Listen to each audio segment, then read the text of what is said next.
Mami Popon meninggal dunia, Raffi Ahmad dan keluarganya berduka di penghujung tahun 2022.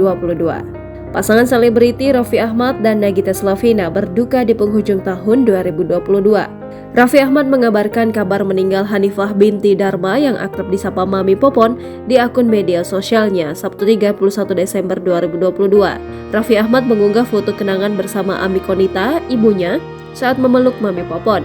Menurut Raffi Ahmad, jenazah Mami Popon akan dimakamkan di Bandung, Jawa Barat pada Minggu 1 Januari 2023. Mami Popon yang dikenal sebagai nenek Raffi Ahmad, Nisa Ahmad dan Syahnas Sadikah ini diketahui sakit di usia senja.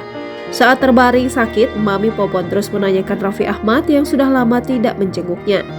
Meski sibuk bekerja, Raffi Ahmad terus memantau kesehatan Mami Popon. Menurut Nisa Ahmad, Mami Popon dirawat di rumah sakit setelah kesehatannya menurun. Nenek Raffi Ahmad itu sampai kesulitan menggerakkan tubuhnya akibat sakitnya itu. Mami Popon meninggal dunia di usia 88 tahun. Sebelum meninggal dunia, Mami Popon mengalami stroke kedua yang mengakibatkan dia harus menjalani perawatan intensif di rumah sakit. Menurut Ami Konita, Mami Popon sudah tidak bisa makan menggunakan mulut layaknya orang normal. Setelah sempat dirawat di rumah sakit, Mami Popon kemudian dirawat Ami Konita di kediaman Lebak Bulus. Jangan lupa subscribe, share, komen, dan like ya.